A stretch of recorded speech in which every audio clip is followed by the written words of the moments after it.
what mistakes have you seen people making in LinkedIn, while using LinkedIn, what mistakes do candidates make basically when they're setting up their profile, what's missing out in their profile, like what are the things you felt, what was it? I can write a book about the mistakes people do on LinkedIn, and I think there are lots of articles written about that, but what is probably for me the most important, and I'm not sure, it could be a matter of a cultural matter as well, is the fact that you don't have a photo, a profile photo on LinkedIn.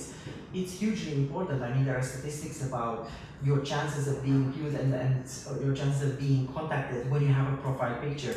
A professional one, because I've seen also, like family pictures with the children, or party pictures, which are the worst to ever put, or artistic pictures on the beach, or that's not what we're looking for as recruiters. So we're looking to see a proper, official, photograph that looks professional and it shows what that person is actually all about, and then a proper, full profile. I cannot tell you how many times I've seen profiles that are just saying the job title, the name of the company, and that's it. And how would we be able to assess whether that person is a match? So definitely those people will lose in that game, because nobody will contact them just by the job title. First of all, when we run a search in the background on LinkedIn, we tend to put a lot of keywords. We tend to put a lot of criteria, and then we tend to select as little as possible. Because of course it's very difficult to go through a huge amount of profiles, and even when people apply, it's the same thing. It's the same exercise, because you need to reduce the number of applications that you receive. And the closer you are to the job, the more chances you have to be contacted. Because many people, when they see the profile of a person saying HR or headhunter or talent acquisition, they just instantly think, okay, let's just send a resume, and maybe let's send 100 recruiters a resume, maybe one will help out, and sometimes it would work, but it's not good. I mean, it's not professional per se.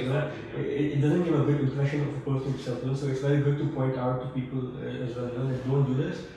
Be objective, have an objective in your mind, and approach them properly. With an objective in your mind, basically why you're looking for something, and go do that. Actually, it's interesting that you say that, and it's quite important, because there are two things. One is, yes, it's important to approach people in the right way and to send your resume to the right job, etc.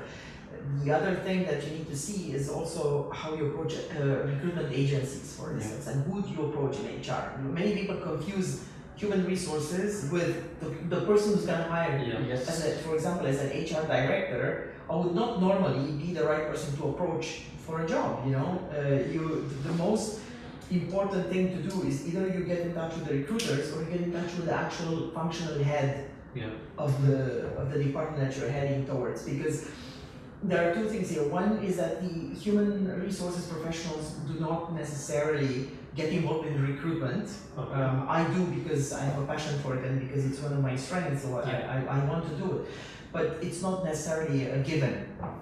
Two, because as HR professionals and people who don't necessarily come from the business itself, we don't have the technical capability all the time to understand the demands of that role. And sometimes we can give profiles that are not necessarily the right ones, or we don't necessarily fully understand what the hiring manager is looking for. Most of the time it's working, but nobody is better than a hiring manager to tell you, and it doesn't mean that you have to approach them and say, this is me, this is my CV, but also to get more information about the job, or to position yourself as a potential candidate, because you can say, I noticed that there is a job opportunity posted. I'm assuming you're the person hiring for it, and I guess that this is your problem. And guess what? I am the person who's gonna solve your problem. Because and why don't you particularly apply?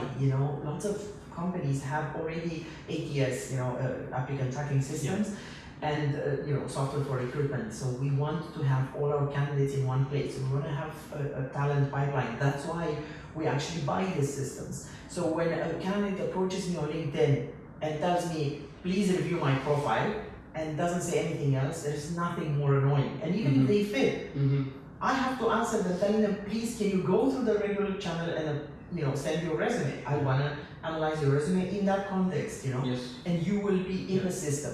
Otherwise, they are trying to make me work to add their profile in the system and then follow up on them. So do what it says on the tin. If they ask you to apply on the company website, then apply on the company website, and then approach me on LinkedIn. That is good. Makes sense. Yeah. Then you can tell me I already applied. Maybe you might have missed my profile, but I suggest that you actually look at it because of these reasons and give me some reasons, why I would want to go. That's a very excellent point, because an HR director is telling us that, okay, apply through the online channels and then approach it. That's perfectly fine if you approach it, but at least, go through the proper channels first and then come to us. That's so good. That's really helpful, I think. This is my opinion. I mean, of course, different companies have different ways of recruiting, but there is this myth that once you send your application to the company website, it's falling into that black hole where CVs go to die. It's not necessarily true. It is, in a way, it makes no way sense, because obviously if people send CVs mindlessly to any job, then I end up with 10,000 candidates and probably only 5 of them are actually suitable for the position. It's one of the risks. But because a lot of the new software for recruitment is really well done and focuses on certain keywords and facilitates the search, chances are that your resume is going to be selected, and probably it was already selected, so now if you, on top of that, you come and you show me that you're interested in starting a discussion with me, then why not? I will actually look at it, and I welcome it when I see that on LinkedIn.